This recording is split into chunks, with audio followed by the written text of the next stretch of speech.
Education holds significant importance in our lives. Henry, who was proudly expressing his achievements, became displeased when I mentioned this. What is the topic of your conversation? Graduating from a renowned university and securing a job in a large corporation ensures a successful life, doesn't it? My spouse strongly believes in this notion, which left me with no choice but to give him a cold stare. My husband's perspective on education has drastically changed, causing me to lose the same affection I once had for him. My name is Jane, and I am 31 years old. I have been married to Henry, who is 2 years older than me, for 3 years. We met 6 years ago at a classical music concert. While seated next to each other, Henry initiated a conversation, leading us to start dating. For 3 years, we enjoyed attending classical music concerts together, which was a shared interest. It has been 3 years since we tied the knot, and now we rarely go out or engage in casual conversations. Unfortunately, our relationship has deteriorated rather than simply becoming monotonous. Look, there's your favorite pianist's concert coming up. Shall we attend together for the first time in a while? I grew tired of the cold atmosphere whenever we were together, so I decided to change the mood and invited him to the concert. However, he seemed disinterested, preoccupied with his phone. When I asked about the concert, he glanced at me and chuckled. I have no intention of spending a significant amount of money on, even if the tickets are not free.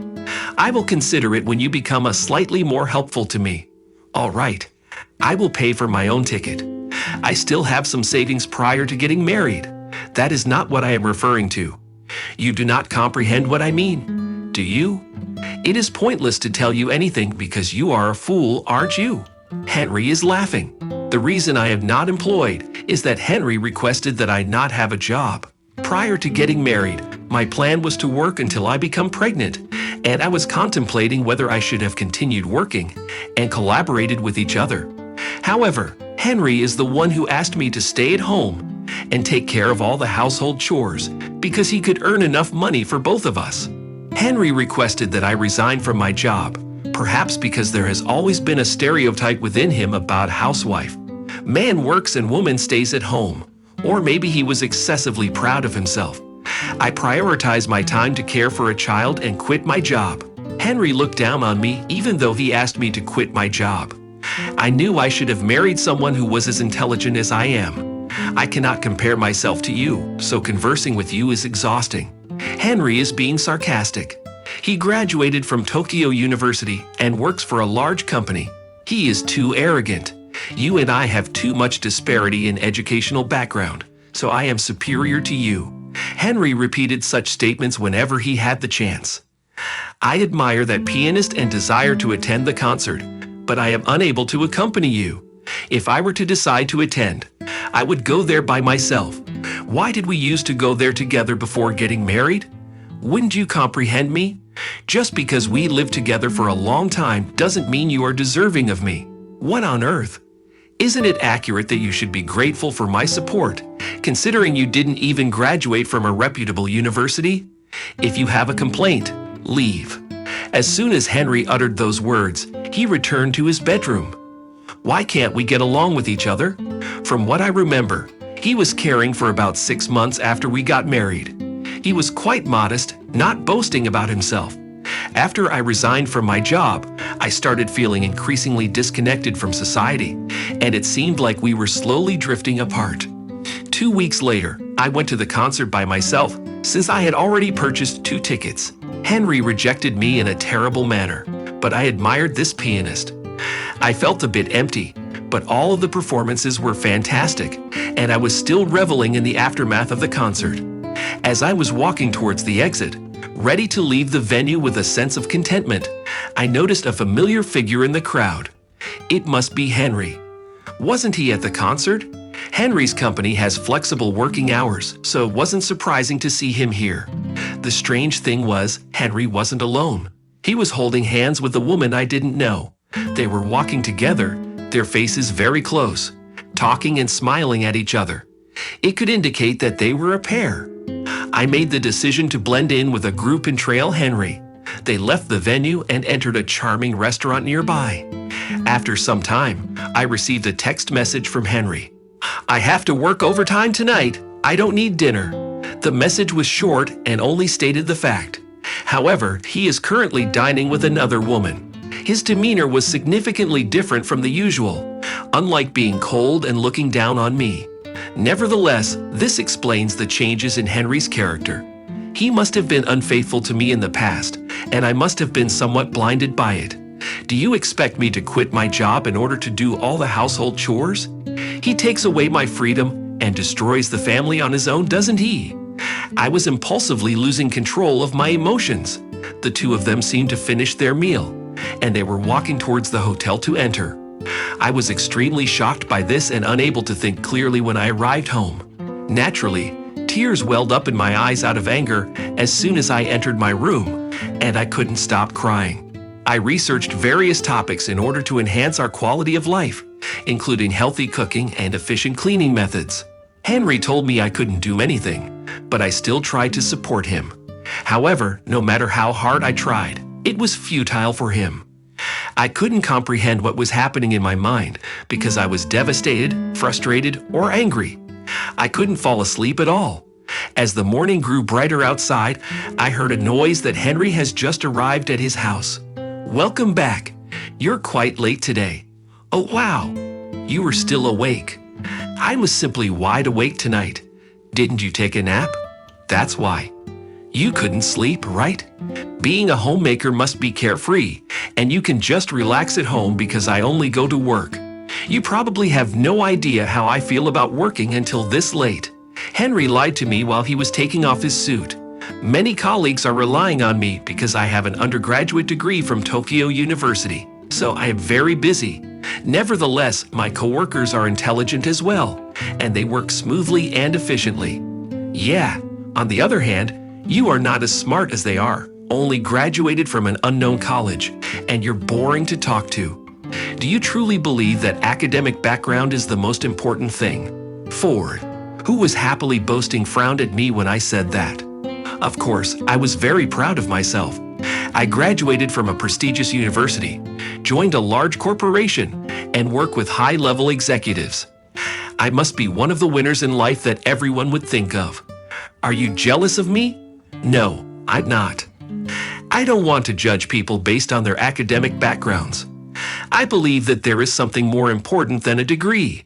Well, isn't it true that you're also one of them? When it comes to people who did not have a degree, they say education is irrelevant. People who are pretty poor say money is irrelevant, huh? I hate it when losers have bigger. Speaking of educational institutions, isn't the University of Tokyo considered the top university in Japan? However, it's important to note that there are several universities around the world that are even better. Instead of quibbling over these details, let's focus on the fact that only individuals who have graduated from more renowned universities than I have can make such claims. But honestly, academic credentials shouldn't be the sole basis for a relationship. I've mentioned before that I attended a university closer to my home. But the truth is, I am a graduate of Cambridge University, which is located abroad. When I revealed this, there was a momentary stunned expression on Henry's face, followed by a burst of genuine laughter. He couldn't believe that I would casually mention Cambridge University in passing. However, I could tell that he didn't fully believe me, so I showed him a photograph from my room. It was a picture taken during the university's graduation ceremony. As soon as Henry saw the photo, his laughter subsided and he stared at it intently. He seemed surprised and asked if it was indeed from Cambridge University. I asked him if he finally believed me. I made sure to emphasize that I possess a more prestigious university degree than he does. I understand that you may look down on me as a housewife, but I want you to know that I also work from home and have a business with European clients. Nowadays, I earn more money than you do. Henry started sweating nervously, clearly taken aback by this revelation. I knew that if I had told him about my accomplishments earlier, he wouldn't have allowed me to pursue them. It's because of your excessive pride that you fail to see the value in what I've achieved. You're like a child who can't relax unless you're the best. Have you ever considered throughout my life, you have always looked down on me, haven't you? I am different from you. I kept a secret because I didn't want our relationship to be defined by our academic backgrounds or income, creating a hierarchy between us. All I wanted was a normal married life with a partner chosen based on educational background. And I happened to fall in love with you, a graduate of Tokyo University. But you always brought up academic backgrounds whenever we talked. Educational background is not everything. I wish I had known that before we got married, so I wouldn't have ended up with someone like you. When I finally told Henry everything, he was embarrassed and fell silent. It wasn't my intention to go this far, but I couldn't continue being with Henry any longer. His prejudice had offended me greatly, and that's why I made the decision to reveal everything. I'm exhausted from work, and yet you stayed up all night just to talk to me about it. Work. Is it your responsibility to attend concerts with other women, have fancy dinners, and stay overnight in hotels? You were incredibly busy, weren't you? Why did you do it? Well, guess what? I also went to the same concert yesterday, and I saw you holding hands with a girl. You're intelligent, but so careless. Were you really so foolish that you couldn't imagine someone watching you? Henry's face quickly turned red. After a few seconds of silence, he raised his head and stared at me. You're right. I went on a date with someone else. Unlike you, she is not only attractive, but also shows me respect. She is the perfect partner for me because she treats me well and doesn't make me look bad. She gives me credit both in my career and personal life. You can't compare to her. You only irritate me when you're around. If you're not going to listen to me, please leave. It seems like he's already over me, and I was disappointed to realize that he only thinks about himself and doesn't care about me at all. All right, I understand. Let's get a divorce. I'm leaving, so please give me the alimony. I have solid evidence of your infidelity. Well, you are very malicious. Sure, alimony requires a small amount. I can offer you some money to end our marriage. It doesn't matter because I will be completely free from you. Before Henry returned to his room, I decided to say one more thing to him. Is she your colleague? Because you told me that she gives you credit in both your career and personal life. So what? Do you have a mistress in your company? Trustworthiness is crucial in a large corporation, so I believe the company president would ask you to take responsibility for your mistake. He came closer to me again after hearing what I said. He seems frustrated. Don't be foolish. There are thousands of employees in the company, so the president wouldn't take it seriously. Oh well, I often have lunch with the president of your company. What are you saying? I am friends with the president, the CEO of Henry's company. In my line of work recently, the chief executive had commenced focusing on international transactions. Thus, he has joined forces with an advertising firm abroad. I was the one who introduced the advertising firm to the CEO. Naturally, I'm still serving as an intermediary. Of course, he is aware that I am married to one of his employees. However, I did not disclose my additional occupation, and I requested the CEO to maintain confidentiality about our professional relationship because I didn't want him to be treated differently. You're not telling the truth, are you? Why should I deceive? I'm going to divulge everything we discussed today to your supervisor. Hold on a moment. Do you want money? I'll compensate you as much as you desire. In return, don't disclose it to the company. What would occur in my life if I got terminated? Whatever you asked for it. I shook off Henry's hand and apathetically stated that I packed only essential items in my bag. It's time for the train to commence moving again, and I will be able to return to my parents' house. Please reconsider. It was entirely my mistake. I am very apologetic. Please do not disclose anything to the company. Henry kept bothering me while I was packing my bag. Of course, I disregarded everything, took my luggage, and bid him farewell. I'll hire a mover for the rest and bring the divorce papers with me on the day I depart. Thank you very much for everything, Mr. Elite. Wait, let's have further discussion. He looked terrible and sorrowfully burst into tears when I was peeping through. For a brief moment, I paused at the entrance. 7 days later, I completely relocated and settled elsewhere. I allowed him to sign the legal papers to conclude our marital separation.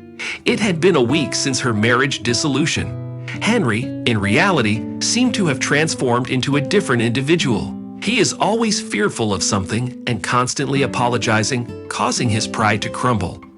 I had no desire to listen to anything because whatever he said lacked sincerity. I was left with an empty feeling, pondering what he was expressing remorse for. 3 days later, I dined with the president of his company and recounted the events. Henry was being treated as an esteemed figure within the company, but the president informed me that he scrutinizes his subordinates excessively, assigns excessive workloads, and makes derogatory comments about those he dislikes. On the other hand, the president informed me that Henry deeply cares for one of his junior colleagues. Curiosity piqued.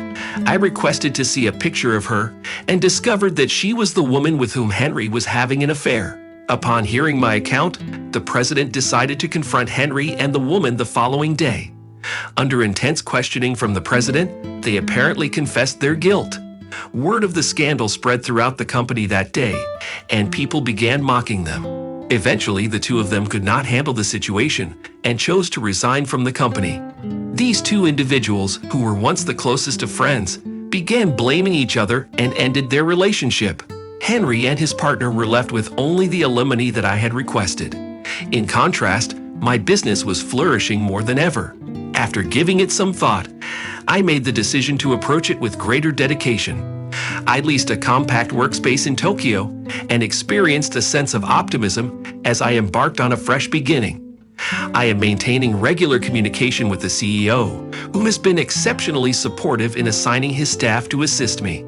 Although I anticipate encountering challenges, I have established a valuable connection. As I begin this new chapter in my life, I aim to appreciate the relationships I have without losing sight of humility.